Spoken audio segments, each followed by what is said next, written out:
한번 따라해 봅시다. 큰 믿음, 작은 믿음. 큰 믿음, 작은 믿음. 네, 믿음에는요 두 종류의 믿음이 있습니다. 큰 믿음이 있고 작은 믿음이 있고, 이게 아니고 그냥 믿으면 되는 믿음과 큰 믿음, 작은 믿음, 그러니까는 차이가 있는 두 종류의 믿음이 있어요. 그냥 믿는 믿음과 그 다음에 큰 믿음, 작은 믿음, 두 종류의 믿음이 있어요. 헷갈리실까봐 제가 예를 들어서 좀 설명을 해드리겠습니다. 여러분, 예수님은 큰 믿음을 가져야 믿을 수 있고 구원받을 수 있죠? 아니죠. 예. 예수님은요, 여러분, 큰 믿음을 가졌다 그래서 구원받고 그게 아닙니다. 예수님은 그냥 믿는 겁니다. 그냥 믿는 거예요. 예. 나는 예수님을 믿는 큰 믿음을 가졌다. 이것은 사실 좀 다른 의미입니다. 여러분, 우리가 신앙생활할 때 사실은 예수님 믿으셔야 죄사함 받고 예수님을 믿으셔야 천국 갑니다, 이렇게 얘기를 할 때 그 믿음은 사실은 큰 믿음이 아닙니다. 그냥 믿으면 되는 거예요. 뭘 믿으면 되는 겁니까? 예수님께서 하나님의 아들이신 것과 그 예수님이 나의 죄를 위하여 십자가에서 죽으시고 부활했다는 거, 그거 그냥 믿으면 되는 거예요. 그래서요, 구원받기 위해서 필요한 믿음은요, 큰 믿음, 작은 믿음이 아니라 믿음이 있느냐 없느냐예요. 많은 분들이 신앙생활할 때 오해하는 게, 나는 큰 믿음을 가져야, 목사님 정도는 아니래도 그래도 그 집사님 정도 믿음은 가져야 내가 구원받을 수 있을 것이라고 생각하는 분들이 계신데요, No way. 아닙니다. 믿음은 그냥 있으면 되는 겁니다. 아멘. 자, 우리 성경 말씀을 한번 에베소서 2장 8절 9절 같이 한번 읽어봅시다. 자, 시작. 너희는 그 은혜에 의하여 믿음으로 말미암아 구원을 받았으니 이것은 너희에게서 난 것이 아니요 하나님의 선물이라. 자, 뭐라고 여기서 얘기를 하고 있습니까? 은혜에 의한 믿음으로 우리가 뭘 받습니까? 구원을 받아요. 믿음으로. 이 믿음은요, 큰 믿음, 작은 믿음이 아니에요. 그냥 그 믿음이 있으면 되는 거예요. 그래서 우리 예수 믿는 사람들이요, 사실은 교회에서 신앙생활할 때, 목사님들 설교를 들을 때, 여러분, 우리는 믿음이 커져야 됩니다, 큰 믿음을 가져야 됩니다, 주님을 기쁘시게 하는 믿음을 가져야 됩니다, 이런 설교를 많이 듣거든요. 근데 거기서의 믿음은 구원받는 믿음하고는 다른 거예요. 구원받는 믿음은 예수님의 하나님 아들 되심과 그분이 나의 죄를 위하여, 나를 구원하시기 위하여 이 땅에 오셨다는 것, 그분이 십자가에 피 흘리심으로 나의 모든 죄를 다 담당해 주셔서 그 이름을 믿기만 하면 구원받는다는 이 사실을 그냥 받아들이는 게 믿음이에요. 그 믿음이 얘기하는 거예요. 그래서 여러분, 어떤 사람들이 이래요. 목사님, 개신교회는 너무 구원받기가 쉬운 거 아닙니까? 예, 쉽습니다. 구원받는 길이 어렵다고 한다면 누가 구원을 받을 수 있겠습니까? 주님은 우리에게 오직 믿음으로 구원을 받을 수 있도록 우리에게 은혜를 베풀어 주셨다는 사실을 저와 여러분들이 믿어야 됩니다. 자, 그런데요, 신앙생활을 하면 이 믿음만 갖고 되지는 않습니다. 예수님을 믿는 믿음, 이것이 우리에게 꼭 필요해요. 그런데 이 믿음은 가장 기본적인 믿음입니다. 근데 여기서 이제 조금 더 나가서 주님이 우리에게 요구하시는 믿음이 있는데, 그것은 쉽게 말하면 큰 믿음입니다. 큰 믿음. 그러니까 예수를 믿는 사람들은 어떤 믿음을 가져야 되느냐? 이제는 큰 믿음을 가져야 돼요. 왜냐하면요, 예수님을 믿는다고 하는 사람들 중에서도요, 이 세상에서는 너무나 비참하게 살아가는 사람들이 많거든요. 도대체 신앙생활을 하는 건지 안 하는 건지, 하나님이 저 사람과 함께 하는 건지 안 하는 건지, 그리고 매일같이 나는 하나님 앞에서 승리할 때보다도 실패할 때가 더 많은 것 같고, 그래서 예수님이 나를 위해서 십자가에서 죽으셨다는 건 믿는 것 같은데 내가 천국에 갈 수 있는 건지 없는 건지, 그냥 믿음이 오리무중인 사람들이 많이 있어요. 여러분, 우리가 예수 그리스도를 우리의 구주로 믿는 거 너무 중요합니다. 하지만 거기에서 끝나서는 안 돼요. 이제 우리는 어떤 믿음을 가져야 됩니까? 큰 믿음을 가져야 되는 거예요. 그래서 여러분, 어떤 분들은 또 신앙의 그 극단에 치우친 분들은요, 내가 예수님의 십자가에 죽으신 거 부활만 믿으면 되지, 뭔 또 그것은 큰 믿음이 필요해, 이렇게 또 오해하는 분들이 계세요. 그래서 목사님이 설교할 때 여러분 우리 큰 믿음을 가집시다 그러면 아유 목사님 뭔가 잘 좀 모르고 있어 지금. 나 예수 믿었는데 뭐 그걸로 됐지 뭘 또 무슨 큰 믿음 좀 이상한 분 아니야? 이렇게 생각하는 분들이 계세요. 여러분 아니에요. 예수님을 믿는 것은 그냥 믿으면 돼요. 그러나 우리 예수님 믿는 하나님의 백성들은 뭐가 필요해요? 큰 믿음이 필요해요. 그렇다고 한다면 큰 믿음이 있다는 얘기는 작은 믿음도 있다는 얘기예요. 여러분 믿음이 작고 믿음이 크고 이거는요 사실 신앙생활할 때 굉장히 중요한 것이 믿음이 작으면 하나님을 기쁘시게 할 수가 없어요. 예수님을 믿는 사람도 하나님을 신뢰하는 믿음이 작잖아요. 그러면 주님 앞에 주님이 주시는 축복과 은혜를 누릴 수가 없어요. 자, 우리 성경 말씀 한번 보십시다. 마태복음 14장 31절.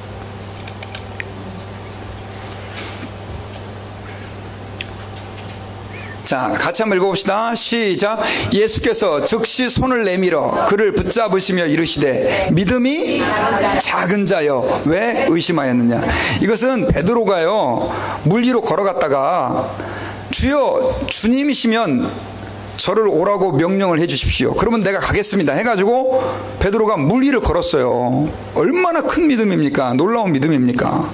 근데 물 위로 걸어가다가 풍랑이 파도가 친 거예요. 그 파도를 보고 갑자기 뭐가 생겼어요? 두려움이 생겼어요. 여러분 그거 참 웃기죠? 아니 물 위를 걸어간 사람이 뭐 두려울 게 있겠어요? 그거 자체도 벌써 말도 안 되는 기적과 같은 일인데 예수님의 은혜로 그렇게 된 건데 근데 그렇게 물 위에 있으면서도 뭐예요? 갑자기 믿음이 떨어져 버린 거예요. 누가? 베드로가. 그래가지고 물에 빠져가는데 예수님께서 그 물에 빠져가는 베드로를 붙잡으시면서 뭐라고 얘기를 합니까? 믿음이 작은 자요. 여러분 이런 분들 계세요. 목사님 저는 하나님을 믿습니다. 하나님의 살아계심을 믿습니다. 예수님이 나를 위해서 십자가에서 죽으시고 부활한 것도 믿습니다. 그러면서도 자신의 삶 가운데에서 하나님의 살아계심을 전혀 못 믿는 분들이 많이 계시는 거예요. 그러니까 교회에 헌금하는 거 가지고 아유 목사님 저는 돈 때문에 교회를 못 나가겠어요. 교회에서 헌금 많이 하라고 그러는 것도 아닌데 그런 분들이 계세요. 예수를 안 믿는 것도 아닌데 조금만 헌신하라 그러면 뭐 무슨 망할 것 같이 그렇게 생각하는 교인들도 많이 계세요. 그것은 여러분 믿음이 작은 사람들이에요. 여러분 이 믿음이 작은 자들은요 하나님을 기쁘시게 할 수 없는데 특별히 여러분 우리 다음 성경 구절 한번 볼까요? 네. 자, 누가복음 22장 31절부터 자 같이 한번 봅시다. 시작. 시몬아 시몬아 보라 사탄이 너희를 밀가부르듯 하려고 요구하였으나 다음 구절 그러나 내가 너희를 위하여 믿음이 떨어지지 않기를 기도하였노니 너는 돌이킨 후에 내 형제를 굳게 하라. 자, 이 말씀에서는요 사탄이 끊임없이 우리를 어떻게 해요? 믿음이 떨어지게끔 밀가부르듯이 해서 우리를 혼란스럽게 하고 믿음에서 떠난 사람들을 살게 하는데 주님은 우리가 믿음이 떨어지지 않게 되기를 위해 기도를 했다는 거예요. 그러니까 쉽게 말하면요 믿음이라고 하는 것은 여기서 말하는 믿음은 떨어질 수 있다는 것이죠. 작아질 수도 있다는 것이죠. 반면에 여러분 주님께서 큰 믿음을 칭찬하신 경우도 있어요. 바로 마태복음 15장에 나오는 내용이에요. 자, 바로 이 귀신 들린 딸을 예수님에게 치료해달라고 요구한 이방 여인의 그 내용이에요. 우리 같이 한번 성경을 읽어봅시다. 자, 죄송합니다. 성경 구절이 잘못됐네요. 마태복음 15장이 없나요? 네, 예. 그냥 제가 말씀드리겠습니다. 예. 예. 하나님 아버지 앞에 특별히 자신의 딸이 귀신이 들려가지고요 너무 괴로워하는 그 수로보니게 여인이 있었습니다. 이 여인이 예수님에게 찾아왔죠. 그래가지고 예수님 제 딸이 귀신 들렸습니다. 그렇게 얘기를 했더니 치료해 주십시오라고 예수님께 부탁을 했더니 예수님께서 나는 이스라엘의 잃어버린 양에게만 보냄을 받았다. 그러면서 그 여인의 그 간구를 거절해 버려요 예수님이. 여러분 같았으면 어떻겠어요? 그런 어떤 거절감을 당하면은 아유 뭐 무슨 이렇게까지 해야 되나 하면서 그냥 떠날 수 있겠지만 그 여인은 그렇게 하지 않았습니다. 뭐라고 얘기를 하냐면 개들도 주인의 상에서 떨어지는 부스러기를 먹습니다. 그렇게 얘기를 했어요. 그랬을 때 예수님께서 그 여인의 믿음을 칭찬하시면서 한번 따라가 봅시다. 여자야, 내 믿음이 크도다. 이 여자 보고 이 큰 믿음을 가졌다라고 칭찬을 하신 것을 우리가 알 수가 있습니다. 자, 그래서요, 우리는 하나님 아버지 앞에서요, 작은 믿음의 사람이 되면 안 돼요. 우리 한번 옆에 있는 분들하고 한번 이렇게 격려했으면 좋겠어요. 큰 믿음의 사람이 됩시다.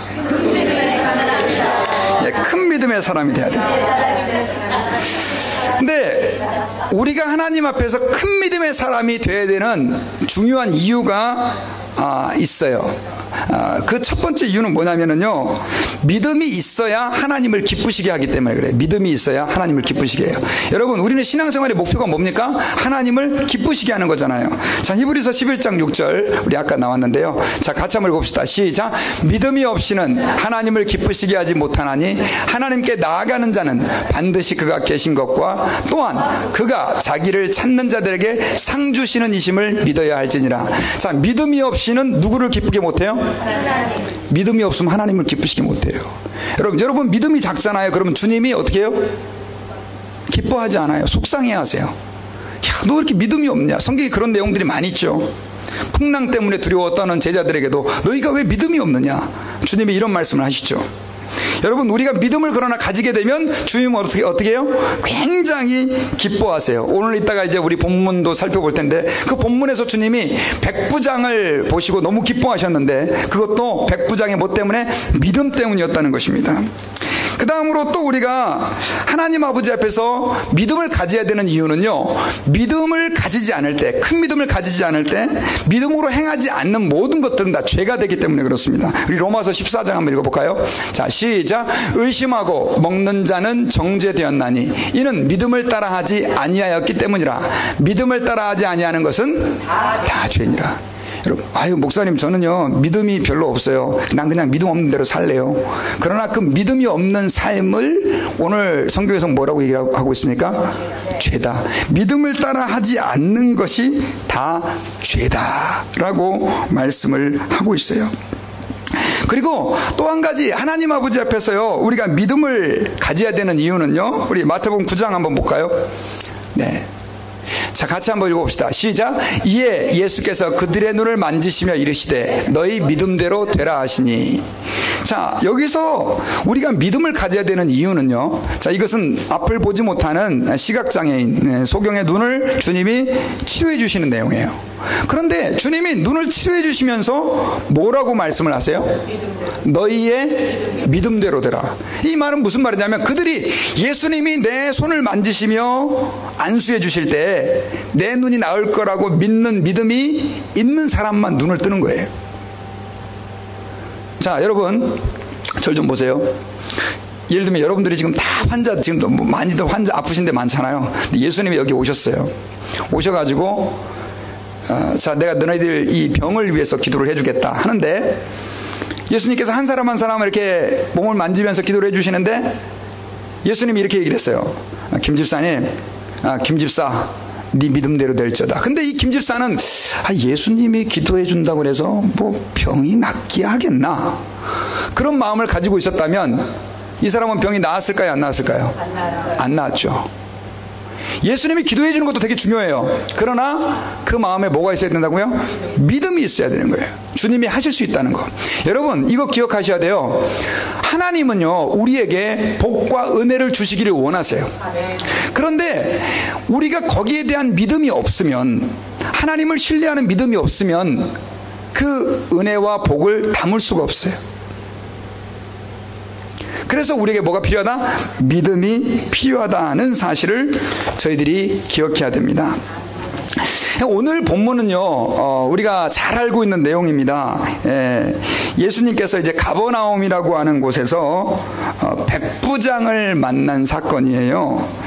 근데 여러분, 예수님께서 이 가버나움이라고 하는 곳에서 백부장을 만나서 백부장의 하인을 치료해주는 이 내용인데, 어쩌면 설교 몇십 번 더 들었을 그런 내용입니다. 그런데 여기서 저희들이 특별히 이 백부장이 도대체 그럼 어떤 믿음으로 주님을 기쁘시게 했는가, 우리가 이것들을 좀 발견하고 하나님 아버지 앞에서 우리도 그런 믿음을 좀 본받을 수 있기를, 그런 믿음을 소유하는 축복을 누릴 수 있기를 저희들이 사모합니다.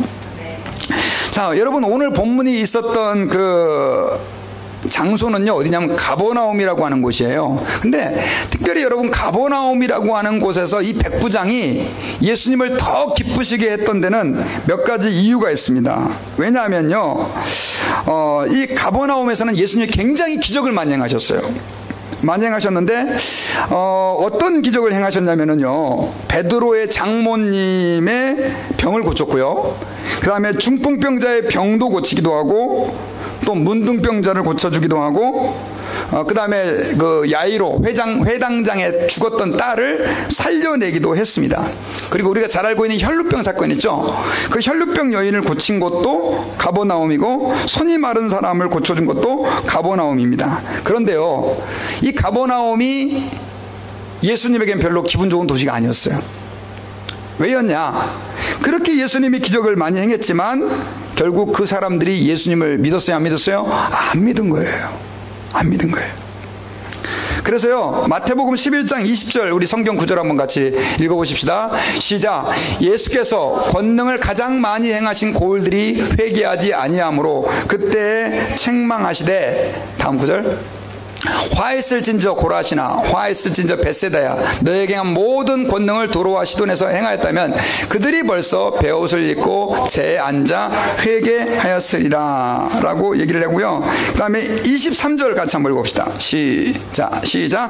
가버나움아, 내가 하늘에까지 높아지겠느냐? 음부에까지 낮아지리라. 내게 행한 모든 권능을 소돔에서 행하였더라면 그 성이 오늘까지 있었으리라. 24절, 내가 너에게 이르노니 심판날에 소돔 땅이 너보다 견디기 쉬우리라. 자, 가버나움에 대해서요, 우리 23절을 보니까 예수님이 굉장히 화가 나셨죠. 많은 기적을 행했는데도 불구하고 그들이 예수님을 안 믿은 거예요.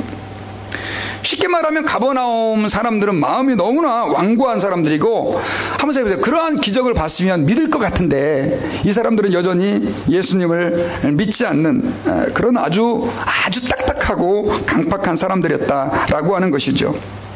그런데 그 가버나움에서요, 예수님을 정말 감동시킨 사람이 있었어요. 그 사람이 바로 누구냐? 백부장이었어요. 백부장은요, 그 로마의 그 군대의 장교입니다. 장교인데, 이 장교는 100명 정도의 부하를 거스린, 요즘으로 말하면 그냥 이렇게 지휘관이었어요. 지휘관. 근데 이 백부장에게 하인이 이제 아마 그 100명 중에 속한 그 부하였는지 아니면 자기 집에서 일하는 하인이었는지는 자세히 잘 모르겠어요. 그런데 그 부하 중에서 한 사람이 죽을 병에 걸린 거예요. 그래가지고 여러분, 오늘 본문 마태복음과 누가복음 7장에도 이 내용이 나오는데 사실은 같은 사건인데 조금 다른 각도에서 설명이 됐어요. 오늘 본문은 백부장이 예수님에게 찾아가서 부탁하는 걸로 나오지만 누가복음에는 장로들이 찾아가서 얘기를 해요. 그래서 아마도 오늘 본문에서는 그 내용이 생략이 돼 있지 않나라고 하는 생각이 들어요. 이 백부장이 누구를 찾아갔냐면 유대인들 장로들을 찾아갔습니다. 장로들을 찾아가가지고 그분들에게 부탁을 했어요. 우리 하인이 지금 죽을 병에 걸려가지고 몹시 괴로워하고 있는데 예수님에게 좀 부탁 좀 해가지고 좀 병을 좀 치료해 주실 수 있도록, 그렇게 쉽게 말하면 그 장로님들, 유대 장로들에게 부탁을 한 거예요. 근데 여러분 아시겠지만은 우리나라가 일본 통치하던 그 식민지 시대 때는요, 일본과 지금도 여러분 일본 하면 치를 떠는 사람들이 있잖아요. 지금 한국에 이제 지진이 났는데 제가 인터넷에 댓글을 보다가 어떤 분이 그런 얘기를 해요. 야, 일본이 지진이 나가지고 나 통쾌하게 생각했는데 그게 우리나라에서 생겨가지고 지금 할 말이 없다고. 여러분, 그 지금 젊은 세대들이 뭘 알겠어요. 그럼에도 불구하고 그 악감정이 있었죠. 근데 예수님 당시에는 로마라고 하는 그 나라가 이스라엘을 지배하고 있었어요. 그 이스라엘을 지배하고 있는 나라의 백부장이란 말이에요. 그러니까 절대 사이가 좋을 리가 없죠. 그럼에도 불구하고 유대인 장로들은 이 백부장을 좋아했습니다. 왜냐하면 이 사람은 로마의 장교임에도 불구하고 유대인들을 위해서 요즘으로 말하면 교회 같은 건물, 회당까지 지어주고요, 너무나 유대인들에게 많은 친절과 은혜를 베풀어줬기 때문에요. 그래가지고 결국은 이 유대인들이 이 유대인 장로들이 예수님에게 이제 찾아가죠. 찾아가가지고 결국은 이 백부장을 위해서 은혜를 베풀어 주도록 그렇게 부탁을 합니다. 그런데요, 예수님께서 내가 가서 고쳐주겠다라고 이제 대답을 했는데, 문제는 8절에서요 백부장이 뭐라고 대답을 하냐면요, 저희 집에 들어오시는 것을 저는 감당할 수 없으니까 말씀만 해주십시오. 그러면 내 하인이 나을 것입니다. 자, 여러분 이 상황을 한번 생각해 보세요. 자, 예수님께서 제가 가겠습니다 그랬더니 그 장로님 이제 이렇게 얘기하는 거예요. 아유, 예수님 그 백부장 집에 가실 필요가 없습니다. 그러니까 예수님이 언제는 고쳐달라고 오라 그래 놓고 올 필요가 없다 그러니까 얼마나 당황스럽고 황당해요. 아니 왜 그러냐 그랬더니 예수님 오신다 그러면 혹시 오시라 그러지 말고 그냥 말씀만 하시면 된다라고 얘기를 그렇게 하다고 전해라고 했습니다. 뭐 이렇게 막 얘기를 한 것 같아요. 그러니까 예수님께서 의아한 눈으로 아마 그들을 쳐다봤겠죠. 그러면서 오늘 본문에 보면은 이 백부장이 이런 얘기를 해요. 그 이유로 왜 그렇게 이 백부장이 부탁을 하냐면, 저도 남의 아래에 위에 고참들이 있고 위에 사람이 있고 또 내 아래에도 아래 사람들이 있는데, 내가 그 사람들한테 이거 하라 그러면 하고 저거 하라 그러면 하는데 예수님 뭐 귀찮게 우리 집까지 옵니까? 그냥 예수님 말씀만 하십시오. 그러면 되겠습니다. 이렇게 얘기를 하는 거예요. 그러니까 예수님께서 너무 그 믿음에 놀라고 탐복하시면서 10절에서 보면 뭐라고 얘기를 하냐면요, 내가 이스라엘에서도 이만한 믿음을 만나보지 못했다. 여러분 이 로마의 백부장은 이스라엘 사람이 아니에요. 이방인 사람들, 이방 사람이에요. 쉽게 말하면 개로 취급하는 이방 사람인데, 그 이방 사람이 이만한 믿음을 가지고 있었다는 거예요. 예수님이 너무너무 기뻐하시고 좋아하셨던 것을 알 수 있죠. 자, 이렇게 해서 이 백부장의 믿음이 소문이 나게 된 것입니다. 여러분, 그렇다고 한다면 이 백부장이 도대체 어떤 마음을 가지고 있었길래 이렇게 주님을 믿음으로 기쁘게 할 수가 있었을까요? 거기에는요 중요한 몇 가지 그가 가지고 있는 태도가 있어서요. 우리가 이 태도를 살펴볼 때 우리도 주님 앞에서 이렇게 믿음의 사람으로 주님을 기쁘시게 할 수 있는 사람이 될 수 있는데, 그 첫 번째는요, 한번 따라해 봅시다. 겸손해야 된다. 겸손해야 주님을 믿을 수 있어요. 주님을 큰 믿음으로 섬길 수 있어요. 교만한 사람은요 절대로 큰 믿음으로 주님을 기쁘시게 해드릴 수가 없어요. 여러분 이 백부장은요 굉장히 겸손한 사람이었습니다. 사실은 여러분 지금 뭐 백부장 그러니까 100명의 군사를 거느린 중급 지휘관 정도 생각하지만, 사실 여러분 우리나라 일제시대 때 아시죠? 애들이 야 호랑이 온다 그러면 계속 울다가 순사 온다, 일본 경찰 온다 그러면 갑자기 뚝 그쳤다 그러잖아요. 그렇게 무서웠다 그러잖아요. 저는 잘 진짜인가요? 일제시대 사셨던 분들. 예. 그렇게 뭐 지금으로 말하면 경찰관이 뭐 무슨 힘이 있습니까? 근데 이렇게 남의 나라를 지배하고 있는 상태에서의 그 경찰관의 파워는 대단했죠. 백부장도 마찬가지였습니다. 굉장히 힘 있는 사람이었었어요.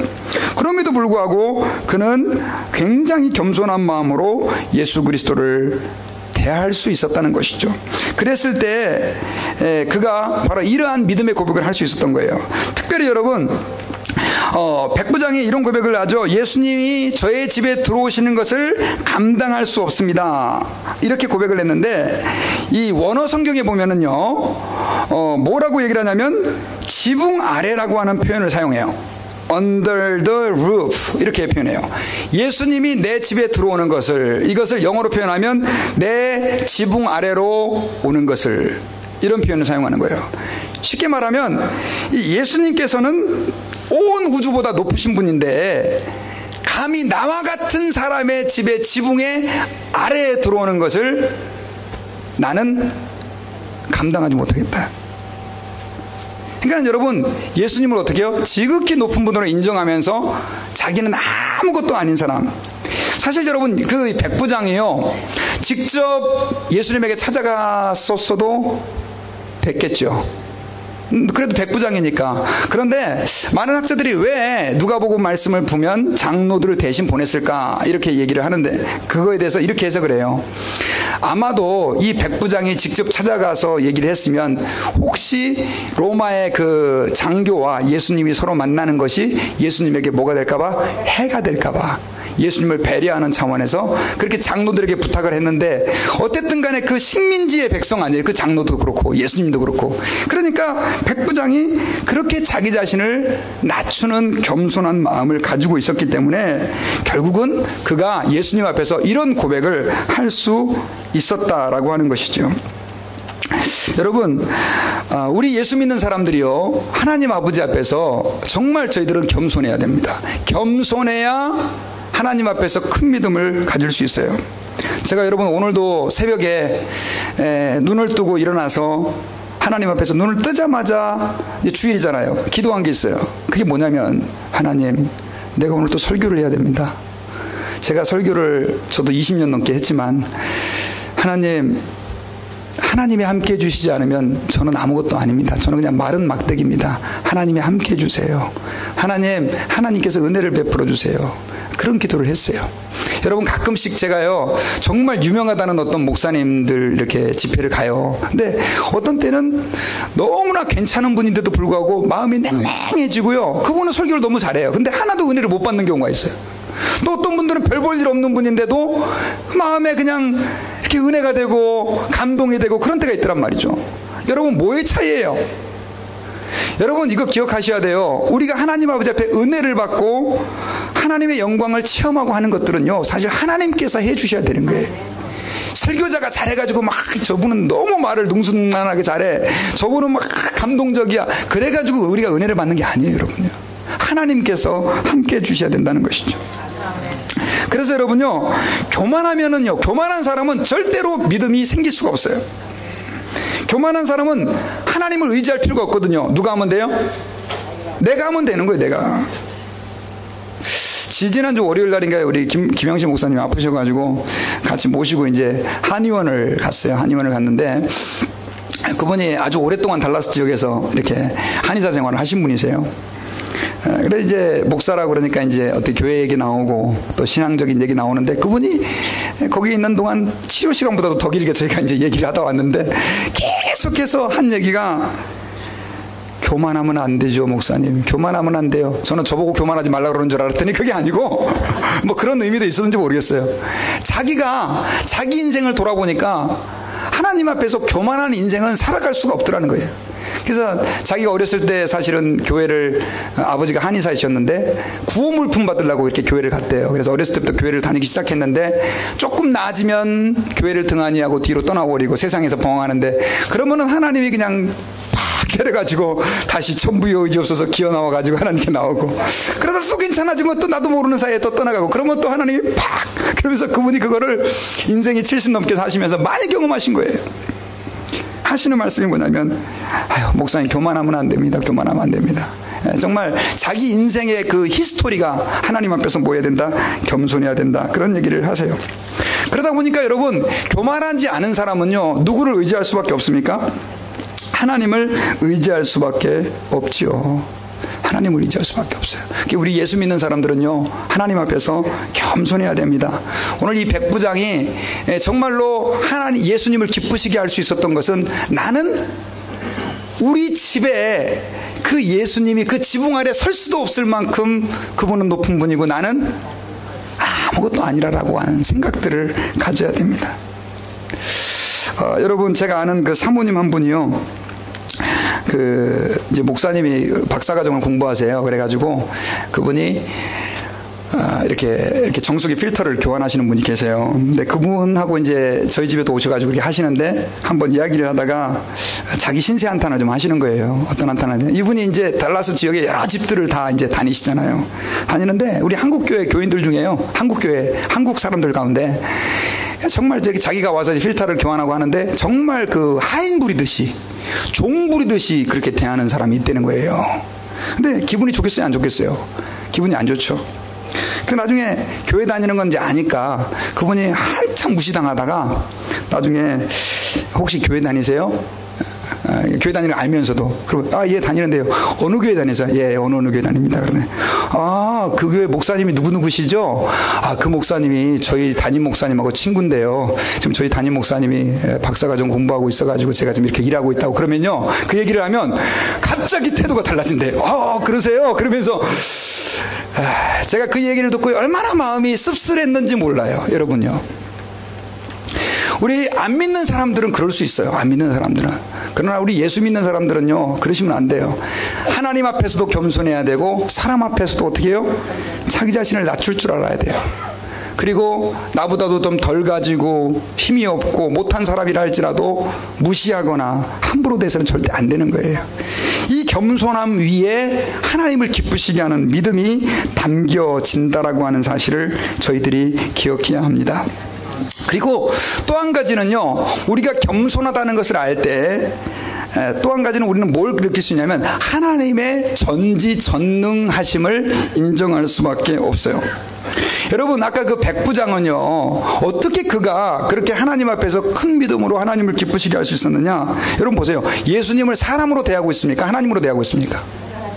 예, 한번 생각해보세요. 예수님이 사람이면 어떻게 말로 자기 하인의 병을 고칩니까? 여러분, 말도 안 되는 일이죠. 그런데 정말 이 백부장은 예수님을 완전히 하나님으로 인정한 거예요. 나는 사람인데, 나는 백부장인데 내 부하에게 이거 명령하면 내 백부장들이 다, 부하들이 다 알아서 하는데, 예수님이 하나님이시면 그분이 뭐 귀찮게, 그리고 또 누추한 우리 집에 그 지붕 아래에 그런데 오실 필요가 있겠냐? 그분이 말씀만 하면 되시지 않겠냐? 이런 믿음이 생겨지게 된 것이에요.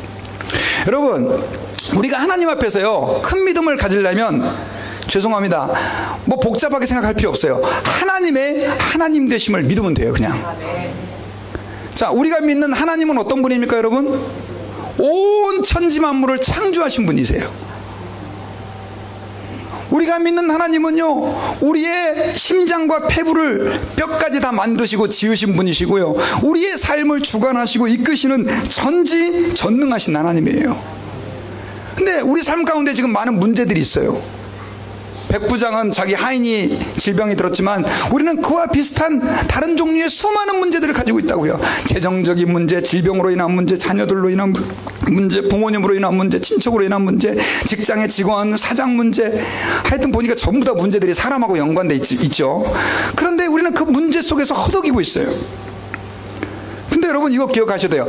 하나님이 살아계시고 나의 모든 문제와 사정을 보고 계시고 알고 계신다고 한다면 하나님이 문제 해결자가 될 수 있습니까? 없습니까? 우리는 있다고는 하네요. 말은 해요.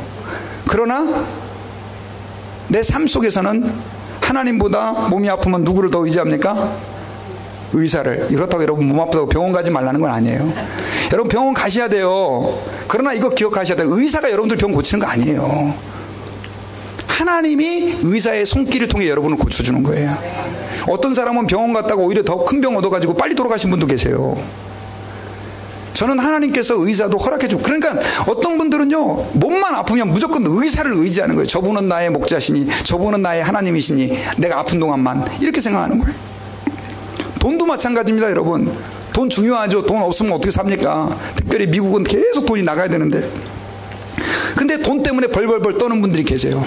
지금 현재 이 순간만큼은 하나님보다 뭐가 더 중요해요? 돈이 더 중요한 거예요.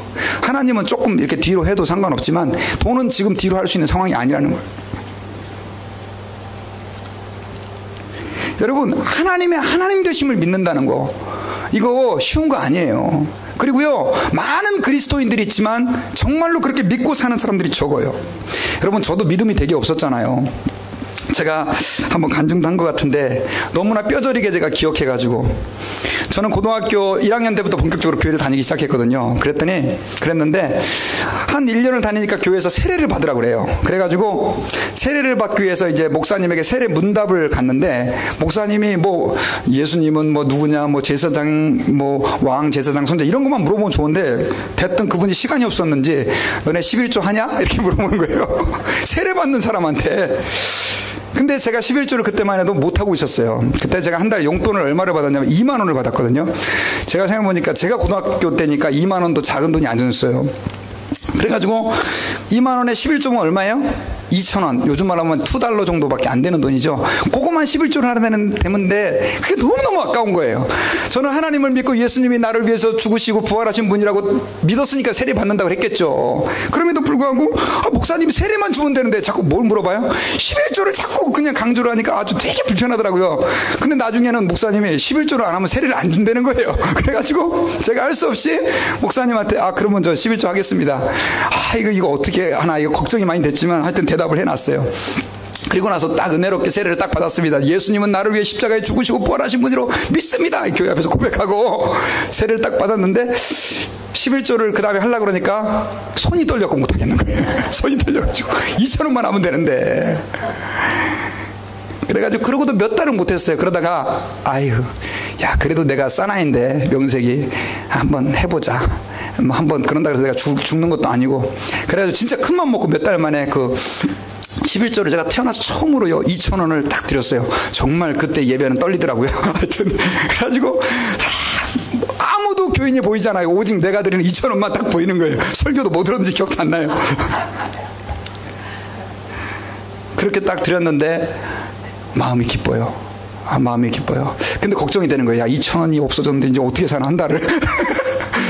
제가 그때 기숙사 생활을 했었거든요. 그래서 부모님에게 돈을 바로 탈 수 있는 상황도 아니었어요.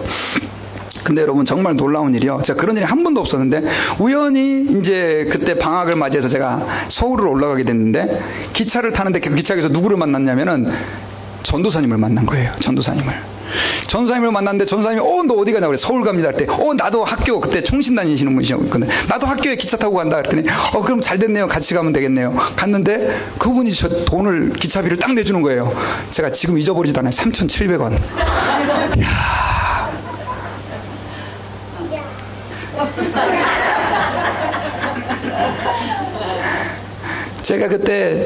제가 잊어버리는데 그 달에 그렇게 3,700원. 여러분 지금 기차비가 10배 정도는 올랐죠. 한 37,000원 4만원 해요. 근데 너무너무 감사한 거예요. 그래 그때부터 제가 지금까지 11조를 안 빠지고 해요. 근데 지금까지 여러분 제가 느끼는 게 뭐냐면요, 우리가 하나님 아버지 앞에서 까딱 정신 안 차리면 이 물질 문제 가지고 마치 내가 뭔가를 해서 내 인생을 사는 것처럼 우린 착각을 해요. 여러분 아니에요. 저 그 이후로 한 번도 굶은 적이 없었고요. 오히려 하나님 앞에 제가 더 간증을 당하려고 그러면 말도 끝도 없이 하나님께서 공급해 주신 게 많아요. 여러분 물질의 주인이 누굽니까? 하나님이세요. 제가 여러분들에게 지금 헌금하라 그런 설교하는 거 아니에요. 근데 우리는 지금 돈 때문에 물질에 매여가지고 하나님 앞에서 덜덜덜덜 떨면서 사는, 마치 한번 생각해보세요. 제가 고등학교 2학년짜리가 2,000원 가지고 달달달 떠는 그 모습, 오죽하면 내가 그때 그거 2,000원을 기억하겠어요. 지금 참 같지 않죠, 지금 생각해보면. 그런데 하나님께서는 그런 저를 또 기억해 주셔서 3,700원 주시고, 근데 계속 제가 11주를 그 다음 달에 넣는, 또 제가 이제 기억은 안 나지만 여러 가지 방법으로 하나님이 2배, 3배를 채워주신 거예요. 예, 근데 계속 그렇게 해주셨을까요? 시간이 지나니까 나중에는 이제 그렇지 않더라고요. 그래서 다른 방법으로 이제 제가 살았는데, 여러분 하나님 아버지 앞에서요, 하나님은 보이지 않으시고 들리지 않으세요. 그러나 그 하나님은 살아계세요. 믿습니까? 하나님이 살아계시다라고 하는 것을 우리는 절대 잊어버리면 안 돼요. 그분이 나의 물질 문제, 나의 건강 문제를 책임지시고 나의 가족의 문제, 자녀들의 문제를 책임진다는 사실을 저희들이 잊어버리면 안 돼요. 여러분 믿기가 쉽지 않아요. 근데 저도 설교는 하지만 예수님의 제자였던 도마는 어땠어요? 예수님의 제자들은 어땠어요? 예수님이 3년 동안이나 죽은 사람을 살려내고 병자를 고쳐내고 안진뱅이를 일으키고, 안진뱅이 아니었죠. 예, 하여튼 그런 놀라운 손마른 사람을 치유하시고 중풍병자를 일으키시고 그렇게 하시는 기적들을 다 봤어요. 그리고 나중에 죽으시고 부활하셨는데 제자들은 믿었어요? 안 믿었어요? 못 믿었어요.